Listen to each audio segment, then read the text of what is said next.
Thank you everybody for joining us today. Today we are talking with Stephanie Yanchinski of the Rocket Fund. We're very excited to have you here and learn more about the Rocket Fund. So if you could just tell me a little bit more information about that before we get started.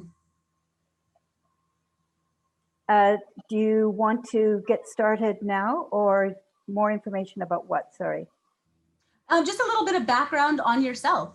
Oh, absolutely. So I work for the California Institute of Technology. My title there is Director of Entrepreneurial Programs.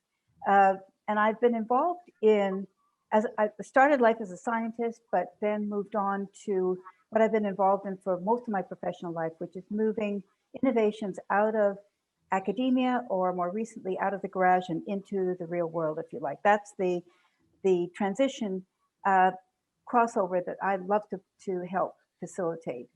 I have a background actually in the biosciences. I did research in biotechnology, and I followed the industry for some while, but have been besotted, and I can say that, with the clean tech industry since 2007.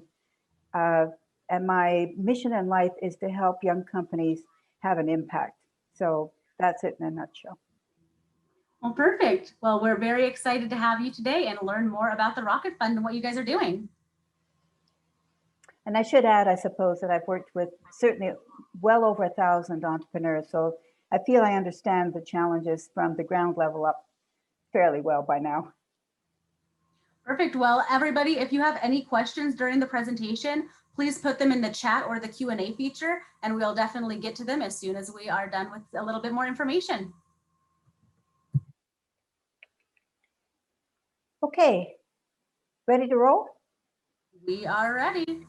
Okay, listen, well, first of all, thank you, Grace, and thank you all who are on the call, actually, for the opportunity to talk about the Rocket Fund.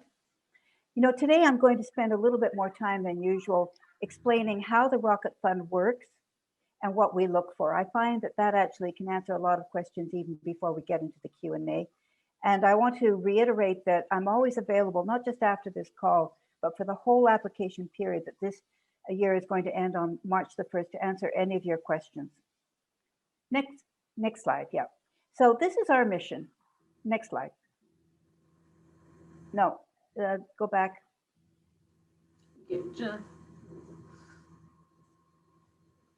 So next slide.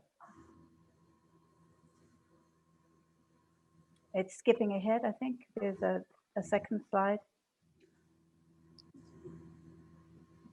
There we are. So okay. This is our mission. We really realized that we couldn't do it alone. So we formed an elite group of experts who work closely together to solve the Earth's sustainability crisis, one innovation at a time. And the reason that I stress that is because as a group, we believe that saving the planet isn't going to rely on one or two gazelle type of inventions or technologies. We really think it's going to take many different technologies and many different approaches that are all contributing. So the Rocket Fund believes in offering a very wide funnel, an open door to technologies. And every year we look at a wide range of these technologies, as many as possible. Agriculture and water, by the way, and energy management are historically important areas that we want to support. So for instance, last year, we awarded a grant to a company called Nutricity. It's a company that's developing a combination plasma technology for nitrogen fixation with an electrochemical production of ammonium nitrate using renewable energy, water, and air. Next slide. So what is the Rocket Fund? It's a grant program that provides money to validate your technology in the real world with customers. And I want to underscore that. Our goal is to help you establish that first relationship with your customer that is really, we know, is very often difficult to build. So we want to, quotes, rocket quotes you forward so that you can become independent. Next slide. Now, this graphic, and it's actually converts into a slideshow, will give you an idea of where we play in the very crowded ecosystem. And we can only hope that the new administration is actually going to provide more support for early stage clean tech innovation. So As a startup, if you want to click, as a startup, you can often secure funding either from friends and family, sometimes some very, very early grants, if you like. They're rare and hard to find, but you can get some money to enable you to start funding and putting your technology together. And then, click. If you're very lucky, your technology will progress fast to the point where you can actually secure bridge funding. It could be from early investors. It could be from grant commercialization programs. It can be from incubators that have their own investment funds. And from there, next click, you can secure equity financing because your technology is now a pre-product. Investors will actually give you money to scale up. And then from there, of course, you'll have customers, you'll have revenue, and you're on your way. The problem is stage 2. There is still precious little funding to fill that gap. And that's where, if you click again, the Rocket Fund can help steer you through to independence. Next slide. So here's a list of our members that support the Rocket Fund, and you can see that it includes our many California utilities. There's San Diego Gas and Electric, there's Southern California Edison, your own Sacramento Municipal Utility District is there. We work very closely with them. But we also want to say that when we work with the utilities through our partnership, you can actually be put in touch with some other people within the utilities that can help you beyond just receiving a Rocket Fund award. And if you're working with the utilities, so much the better. We love to leverage those partnerships. These members will also assess your application during the review process. But I want to also say that our supporters include now over a dozen, in fact, I think it's over 15 venture capital investors and groups that like to take a look and try to track our early stage companies. And they will invest on occasion. Typically, it's after you receive a Rocket Fund award that validates your technology. Next slide. And we also enjoy a close relationship with our California partners, and you can see that our host is here on the slide. Certainly, with our channel relationships, which is a dedicated understanding between CalC, for instance, and CalTestBed, often we exchange referrals of companies that we can support. So for instance, the early stage CalC award that helps you develop your technology through applied R&D. Once you've been through that process, you can then move on to a Rocket Fund and receive the money that we can give that will validate your technology further. And then you can move into CalTestBed, where you can basically test and validate the technology even further prior to beginning to build and scale up. Next slide. So we were founded in 2015. We have awarded over $1 million to 30 companies.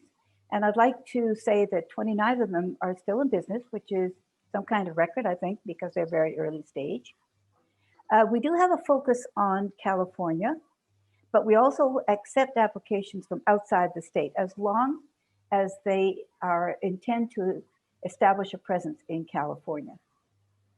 Now, typically for those companies, we will fund those that are planning to actually host demonstrations in California and perhaps launch their product in the market.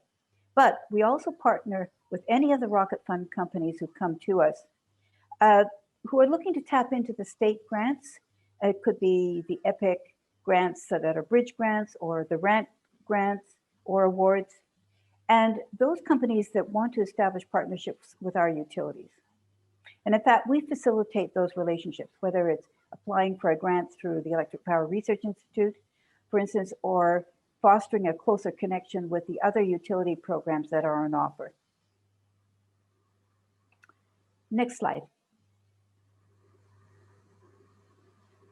So through our companies, you can see that we were able to leverage that 1 million plus money into a sizable, actually, follow-on investing. In fact, it's over $80 million. In fact, as of last week, it's $85 million because one other company was able to secure their Series A round. So that you can see that a large part of the money that companies are able to secure relatively quickly after getting a Rocket Fund grant is actually investment. So why does a Rocket Fund work for our companies? And I'm going to spell this out actually.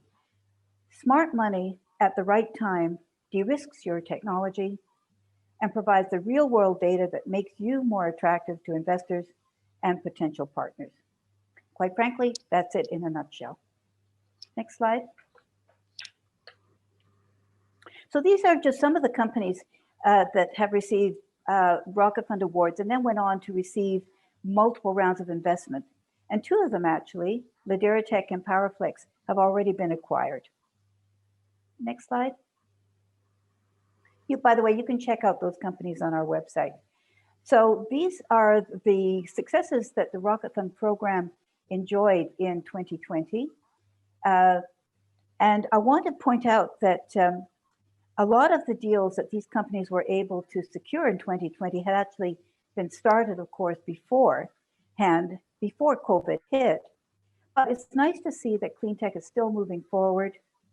And I'd like to say that these were secured relatively quickly within maybe 2 or 3 years of receiving a Rocket Fund award. So we like to think that we filled that all important gap that I mentioned earlier that allowed them to go on and be independent and be successful. Next slide. Okay, I mentioned earlier that we like to consider a wide range of technologies over the years. And the Rocket Fund typically has been a little ahead on spotting coming waves of innovation. So for instance, last year, we made awards in the trending areas of new materials, energy storage, electric vehicle charging and grid management, gas sensing, and green production of, in this case, a key commodity fertilizer, which I mentioned earlier. So I would encourage you to not think that you might not fit with us. If you have any questions at all about whether your technology fits, contact me and we can talk it over.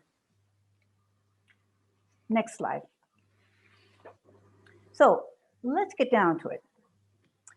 Now, the individual grants range from 25,000 to 75,000, which admittedly aren't that large, but the Rocket Fund pays for items not covered by other grant programs. And I'll discuss what that is a little later. But we like to say that we are fast, flexible, and free. So fast, because from the close of applications to receiving the actual award is about 5 months. We're flexible. We support your strategic goals, not a goal that is set by our partners or set by the grant regulations, but your strategic goals, as long as the money can have an impact. Free, because as I mentioned earlier, there's no equity exchange involved.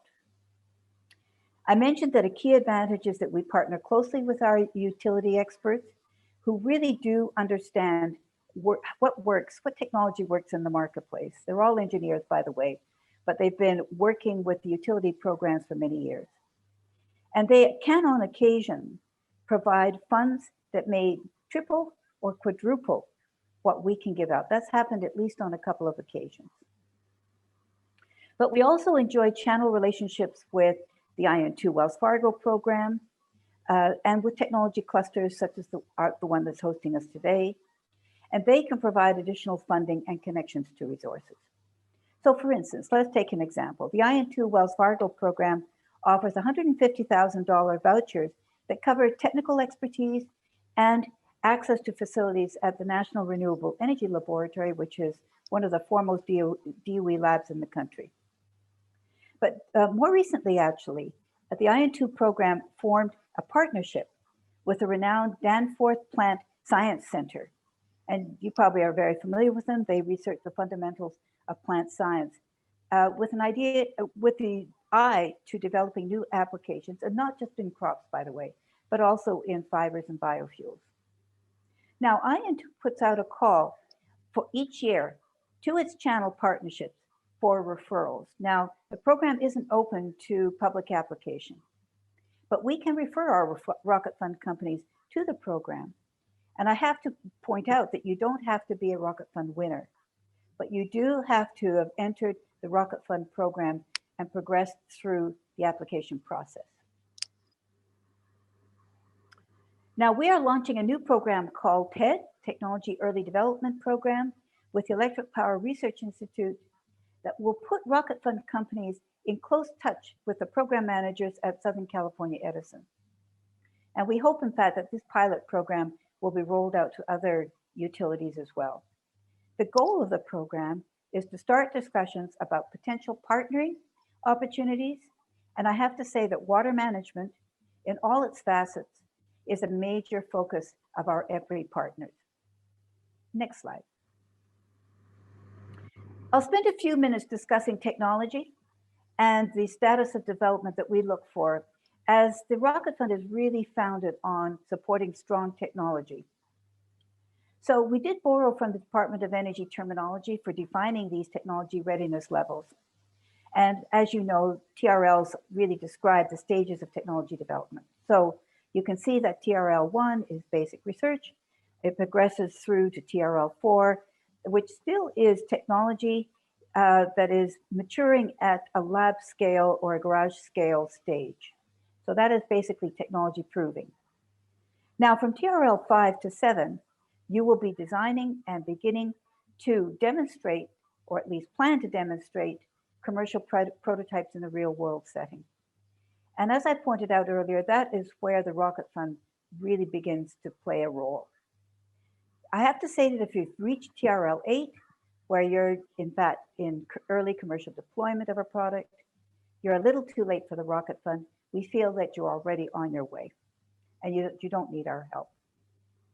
Next slide. So I said earlier that the Rocket Fund pays for items not covered by the other grant programs, and that is intentional. So we pay for prototype design, prototype engineering and installation. We'll pay for testing the technology and for certification. Now, this is something that actually investors and customers really expect even early stage companies to have completed the process. And we know that it's expensive, but we'll help cover those costs. We'll pay for equipment purchase. That's something that's not covered, for instance, by the federal SBIR grants. And this also is a very important point. We'll cover consulting services that will help you understand the processes for engineering your product, for scale up, and for manufacturing. Now, I should point out that what we don't cover, because I'm often asked this, we don't cover salaries, we won't cover patenting costs, and we won't cover the costs that are associated with moving, let's say, into your first commercial facility, that's rent, and the services that they provide. Next slide. So the Rocket Fund program is divided into two major themes. The energy track relating to our utility priorities and the emerging grid, and the sustainability track, which quite frankly just covers practically everything else. Now, we deliberately aren't as specific as state grants because we want to see innovation at its earliest stages. And we don't feel that we can predict what is going to be a winner in the later stages. So our website has a more complete list of technologies that we support, but I keep reiterating that it's not complete. We know that there are technologies out there that we probably haven't seen and we would like to see. So please don't hesitate to contact me and see if you would fit. Next slide.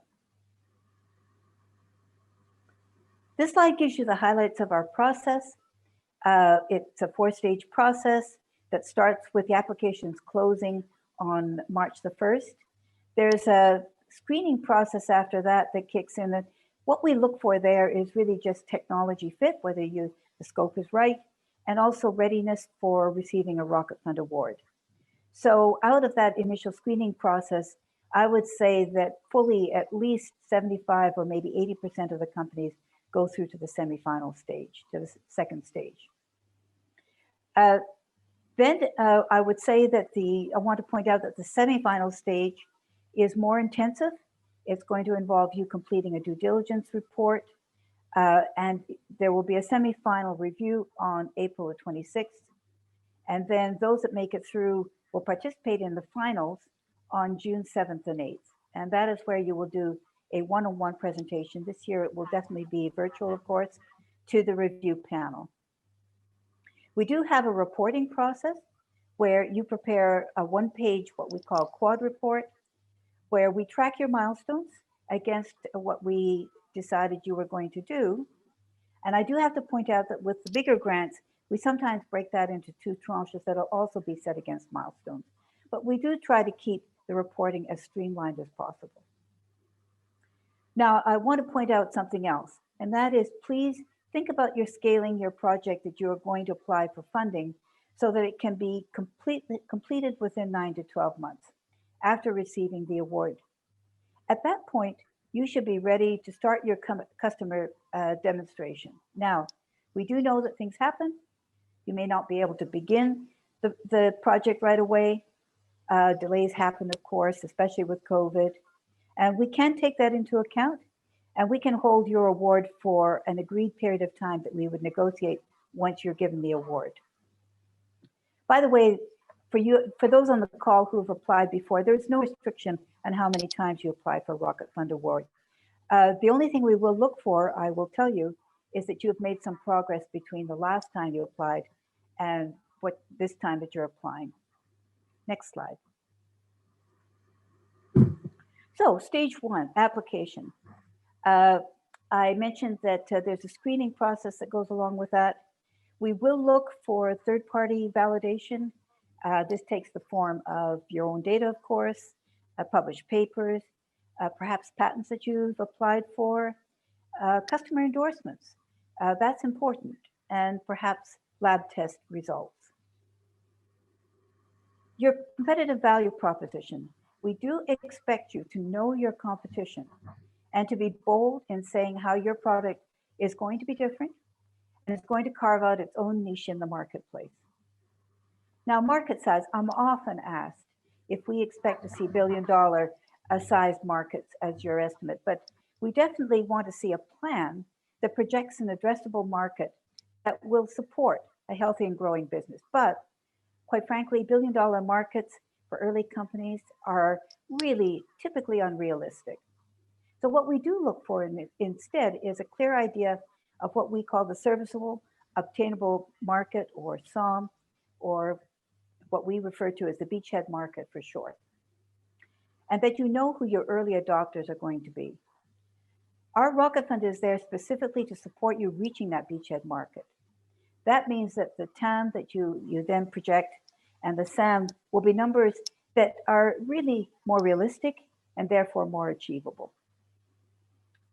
Now, the key element of the Rocket Fund that makes us different and you successful is that in order to receive a grant, you should have a potential customer or strategic partner lined up willing to give you a site for demonstrating the prototype. And also, it may happen that not only demonstrating the prototype, but willing to maybe work with you on developing the technology. We often know that these arrangements are difficult to finalize. Sometimes they happen throughout the process of applying for a Rocket Fund Award. But as long as you have that confirmed by the time that the finals roll around and we actually give you an award, that's good enough. Let me give you an example of how it works in practice. So one of our awardees, Brimstone Energy, was given an award to partner with a wonderful company, who I'm sure you know well, in demonstrating a novel method for producing sulfuric acid that would then be used to acidify the agricultural acres on the wonderful site. Now, we know it is very hard to get that validating data. That's why the Rocket Fund is there. It represents de-risking your technology. So we aim to fill that gap.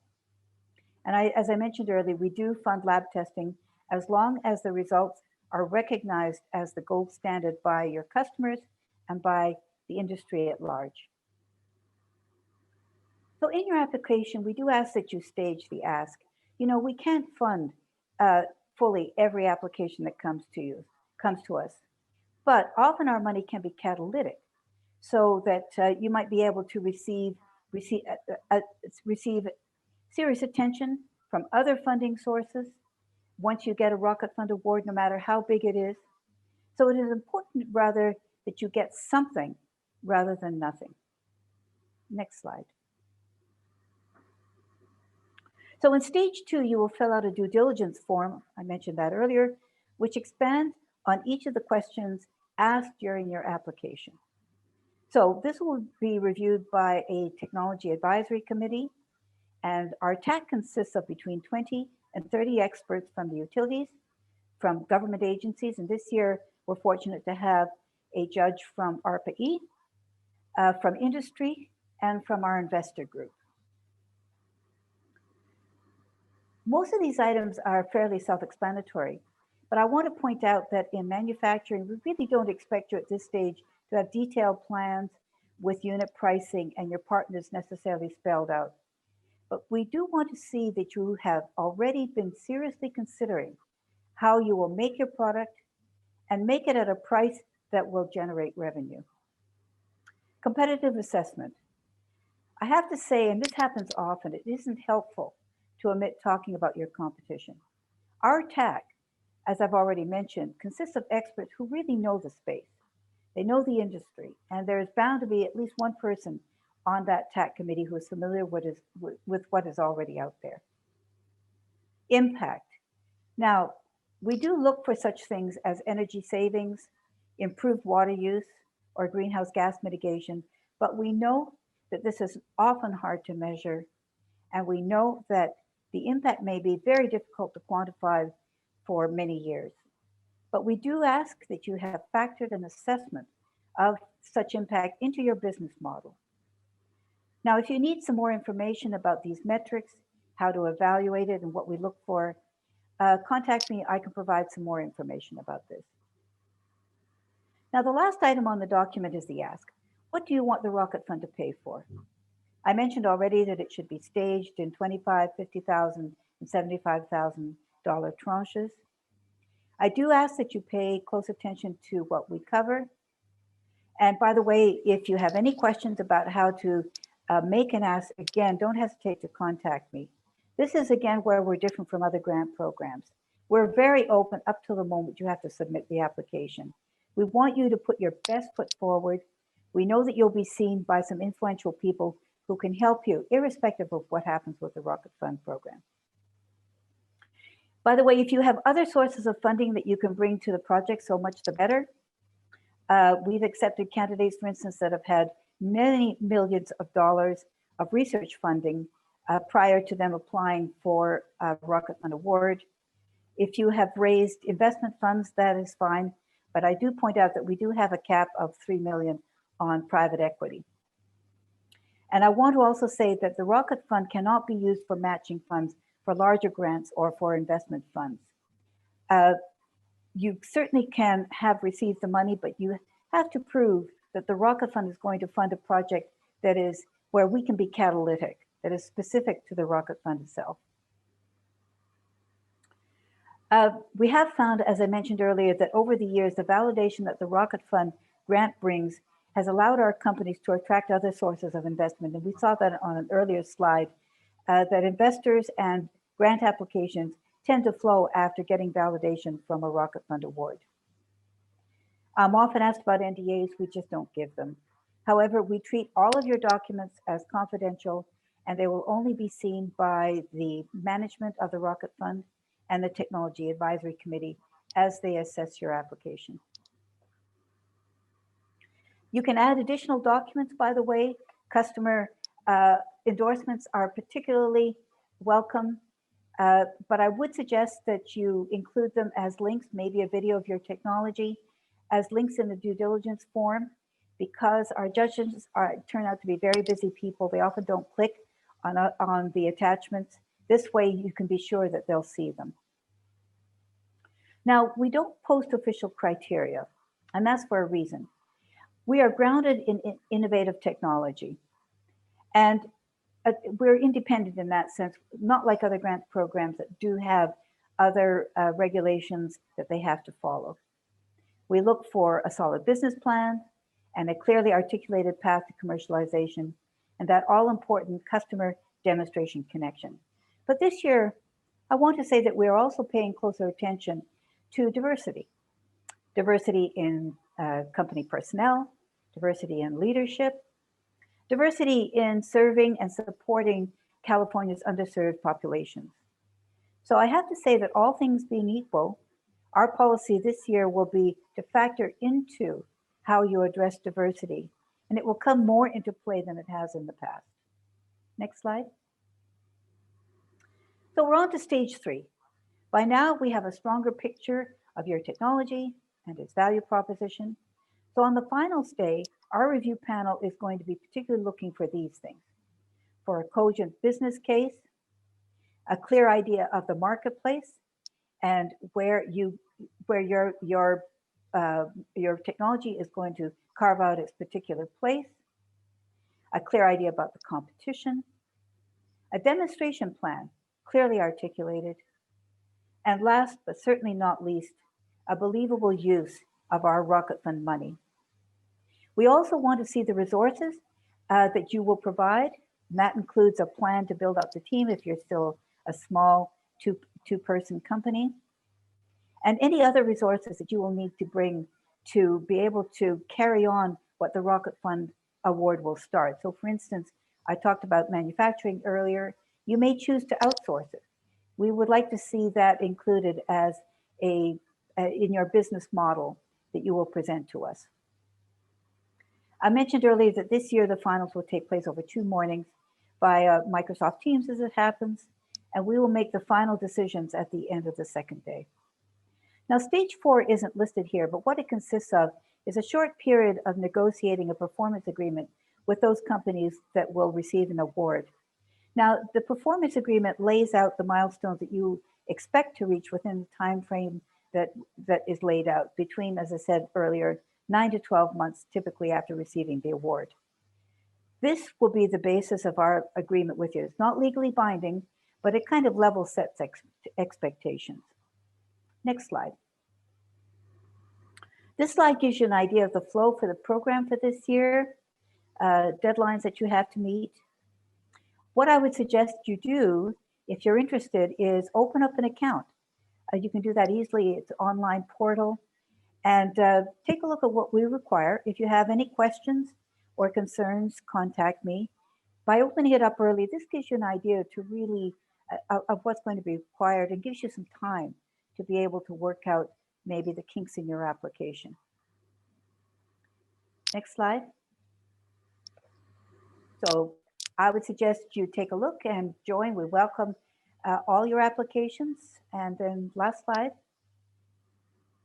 So those are the contacts. Don't hesitate to get in touch with me. And I'll now open it up for questions. Stephanie, thank you so much. I definitely learned a lot, and I hope a lot of our ventures did as well. So I will copy and paste that information into the chat section so that everybody has that contact. But let's see if we have any questions in the chat. See it, Joseph, how do you measure sustainability or climate change mitigation? Avoidance by gigaton, megawatts, load shifting, other? Yes. Ideally, we look for specific metrics like that.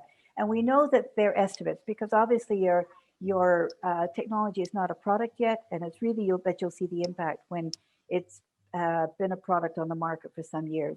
But it's more a question that we see that you actually care about it and care enough about it to be able to have worked it into your business model.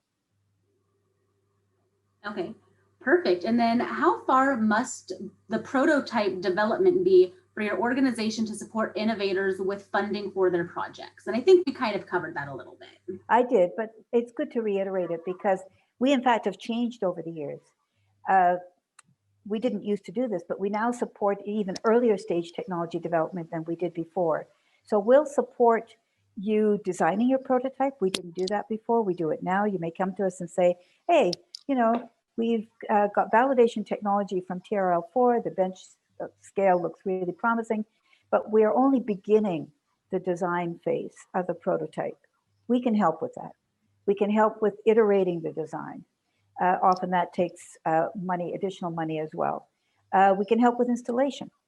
So all of those stages are supported by the Rocket Fund.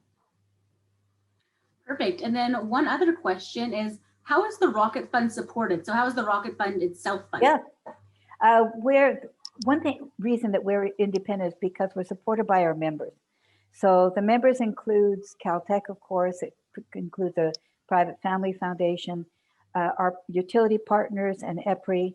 So through the membership support, it allows us to award these grants without, as I said earlier, having strictures that are placed sometimes on state grants or the federal grant system.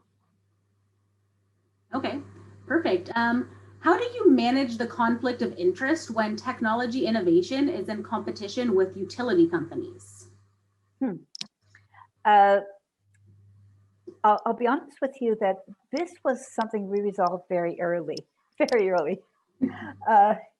From the beginning, we've supported sustainability projects that were clearly in competition with the utilities and their grid goals right from the beginning. So I think what's happened over the years is our utilities have obviously moved and shifted and realized that they have to be part of the story. So for instance, carbon dioxide reduction was something they didn't look at. They didn't even want to consider, of course, because it means aggressive targets on energy efficiency. It means decommissioning gas power plants, all of those sorts of things. But they now realize that they want to be part of the equation, so they don't have a problem supporting technologies that might be in conflict with their strategic goals. Great, that's good to know then. Yeah. See, does anybody else have any questions? Either type them in or raise your hand. We'd love to get an answer while everyone's still on.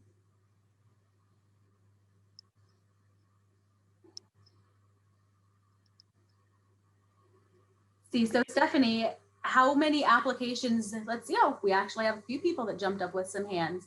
So I'm going to go ahead and allow you to talk if you want to unmute yourself and ask a question. Thank you. My turn, Bill? Yeah, go for it. Hi, Bill. I was earlier wearing a nice looking businessy shirt and now I'm not. So we're very capital intensive. The summary of what we're doing is an ocean wave energy converter, a generator.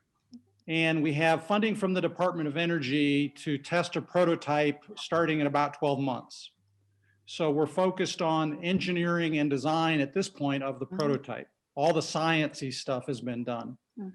But what's key to us is the California market. I mean, there are other markets like Indonesia and India and places like that, but certainly California, with the drive towards decarbonization and the tremendous ocean resource that's just off the coast, is one of our main markets. And I participated in the EPIC conference a couple of months ago, but really have no entree into SDG&E or SoCal Edison or those folks. And so the funding so much it would be hard to dovetail your funding in with our funding, but we might be able to do that certainly. But what's critical to us is developing kind of in a lean startup approach, getting in with customers to explain the benefits and the advantages and where we are with technology risk and things like that. So, the huge advantage of something like the LA Clean Tech Incubator or this program with Caltech is to be able to meet with the people that are interested in really making a difference. We've done a lot of work with NREL. Sorry to be so long, but we've got very extensive costing data from Sandia Labs and NREL. Good. And we're at this point 10 to 20 times lower cost of energy than any other approach to wave energy conversion. So it's a fundamentally different cost and technology than it was 10 or 15 years ago, what the industry was trying. And so, I'm sort of dying to quit trying to sort of nickel and dime through LinkedIn to find somebody who knows somebody who knows somebody at Pacific Gas and Electric who might listen to us. And being able to, go through you or go through you to go to EPRI or go through you to go to, it would just be help us, help them, help us. And so how do we've got all the information you need, but we don't really fit the model, I think, of who, we're very capital intensive. We're a big system and our technology is going to be demonstrated at a prototype scale a year from now with the US Navy. And my thought was maybe we could propose to include adding on to our test data or doing some analysis of our test data that would be specific to, let's say, California utilities. Actually, I think we're already doing that. You know, Humboldt Bay is one of the areas we model for 200 megawatt generation capability. But anyway, again, I hate to take everybody else's time, but since you asked, you know, is this sort of offline and maybe a way we could work together outside of the program, or go ahead and submit anyway, and we'll What I track would, it? I get the picture, actually. I know exactly what you're concerned about. So listen, I would encourage you to submit anyway, because that gets you automatically into the stream where you will be seen by some of the people that you mentioned, okay? That you want to have contact with. So they will be reviewing you, and certainly reviewing you at the due diligence second stage, where you can provide a lot more information that will be really useful to put you in front of these people, including EPRI, by the way. So I think it's a useful exercise. It doesn't take a lot of time to submit the application, prepare it and submit it.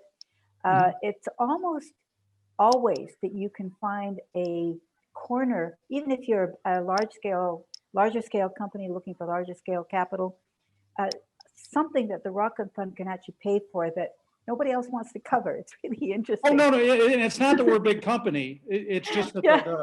the device is big. No, if the device is big. No, that's Yeah. why I corrected myself. Yeah. You know, to give you an example, completely unrelated to your field, but we funded a company last year that had $3 million actually in investment. They had just won a large CEC grant, over $1 million, but they were actually interested in entering the California market. And in order to do that, the CEC grant, as it happens, wouldn't pay for an absolutely vital part of the project. And we were able to pay for that, and it worked beautifully. So we could support the CEC grant. We could support this company because it was a targeted project that where our money would actually do something that was unique to that project. So I'm almost certain you could find something. It'll put you in the stream of being reviewed by the right people. Okay, well, thanks. No, we also put in for Incubate Energy, which is the EPRI. Good, yes. But and I, you know, these things are sort of good and bad because I sort of, it's the same thing. The time frame for what they ask relative Let me to tell you, Bill, if I system. could jump in, because you raise a really good point about how we fit together with these other organizations. And I did talk about CalSeed and CalTestBed a little bit, and there's a stream there. But with Incubate Energy, my understanding is, and I do work closely with Eric Steve, who's running the program, that they tend to look for later stage companies or with later stage technology. I think, I know this because one company that we funded did apply to Incubate Energy and wasn't accepted because they were just a little bit too early. You need to have a pre-product. And that means you have to have been through the prototyping stage. Well, for the dilemma for us, if I could, I'm also a mentor for the lean startup process. Yeah, a lot of folks, and was real involved. I'm an Energy I-Core mentor for their program, which is based on lean startup. And the chicken and the egg is to talk. You know, we really should have, anybody should have much more customer validation before TRL, probably even 2 or 3. And so there's that chicken and egg of in this case, you know, talking to the California utilities and or, you know, sort of the companies that are becoming their competitors, and in some case their partners, you know, of the Shells or the Iberdrolas or you know, the big wind energy and renewable companies. Well, you know, let me tackle that, and then I think there were some other questions, and I don't mean to take all your time. No, Bill, I'm happy to talk to you, but we can do it maybe a little bit, explore this out offline. But I do want to make that point that that's why the Rocket Fund is there. Okay, it's because we know that we're filling a gap before, in fact, you get that validation that brings in all of these other sources of funding. Okay, As Oh, I yeah, said, no, it sounds perfect. yeah, as I said to you, we help you find that data or establish that data that will validate your technology. And once you get that, then like everybody wants to pile in, you know, like you're kind of on your way. But we know that nobody wants to fund it because it's risky. Why? Uh, Yeah. but the utilities, our utility partners, by the way, are forming into a pan-California group where they're taking, in fact, there's a very large RFP out at the moment where they're going to take an even deeper and more serious look at earlier stage technologies. And we're going to be part of that as it happens. And I've seen the RFP, it's fantastic. It means the utilities are going to be working together to actually find these technologies, not just to find them, but to advance them. Okay. So the utilities are not, from being 5 years ago, just, you know, it's nice to see these things, it's cool, to saying, okay, we've seen them, how can we advance them? Okay. Okay. Well, thank you. Well, whatever they do when it's in Congress or something, I yield. Well, thank you for joining us, Bill. Yeah, Thank you so you. much. I appreciate it. So a couple more questions. One's kind of a two-part. So how many applications do you anticipate, and how many awards are typically given out a year? Absolutely, good question. Last year, we doubled our the number of applicants to 147 was the final number. It's hard to predict every year how many we'll get, but this year we're running ahead of where we were last year. That's all I can say. And of those, we made 7 awards. So it's not a huge number. I think a more realistic really number to look at is out of the 147 applications, there's maybe about, I would say, 20% that are eliminated pretty much right away. And the reason for that is because we have such a broad scope. We're not that specific. So there's 20% that really don't fit that technology scope, or their applications are incomplete, or they're just maybe too early or too late. So you're really competing with maybe around 100. Okay, perfect. And then one other question, and I know we did talk about match funding a little bit and how, what are the possibilities with Rocket Fund and match funding? But the question is, how often are Rocket Fund dollars used to match grant funding? Can you give an example of a successful project? Sure. So I have to be a little bit careful about terminology, because match funding to me in a grant terminology is that just what it is. Match funding is dollar for dollar, and your money, if you like, goes into a very big pot as part of a grant application. And as I said earlier, we don't do that. We don't give you a Rocket Fund award that we can be thrown in and considered match funding. But if you're talking about it more small m, generically, in other words, finding some additional money to support the Rocket Fund, we were able to quadruple an award that we made to Opus 12, which is a company that's actually pulling carbon dioxide out of power stack streams, actually, and converting it into chemicals, useful chemicals. We were actually able to quadruple our award with money from SoCalGas. And I think it was also PG&E, if I'm correct. And that's happened a couple of times with our awardees. So that's one specific example. Okay, perfect. Thank you. Does anybody else have any questions before we end? Sorry, maybe I should add one more thing, is that through the channel partnerships we have with IN2, I mentioned that earlier, just to go a little bit further along that track, every year they publish their specific areas, the specific areas that they are interested in supporting. And they're fairly targeted now. But if you fit, what that will bring you is that we will do the referral into that program, and they take our referrals very seriously. If you win a voucher from them, and it is a voucher program, you will receive this $150,000 award to work with NRO. And sometimes that can lead on to other things. So for instance, Wells Fargo, as it happens, has millions of square feet under management, real estate under management, or that they own. So early on, they were looking at building framework energy efficiency technologies to to be able to feed into, if you like, into their real estate. So there's sometimes a hidden kind of marketplace for you if you go through that program. Perfect. And this year, and they've been partnering now for a couple of years with the Danforth Plant Science Center. So that's useful on the agricultural side.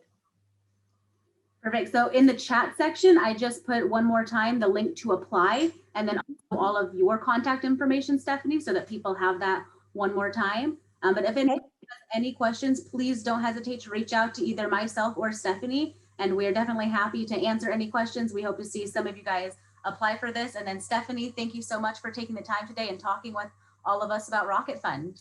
Thank you to everybody who was on the call. Yes, so thank you, everybody. We'll stay on for just another second if there's any last questions as people hop off, but thank you so much. This will be available as a YouTube video once we get it published, so it will be on our website as well.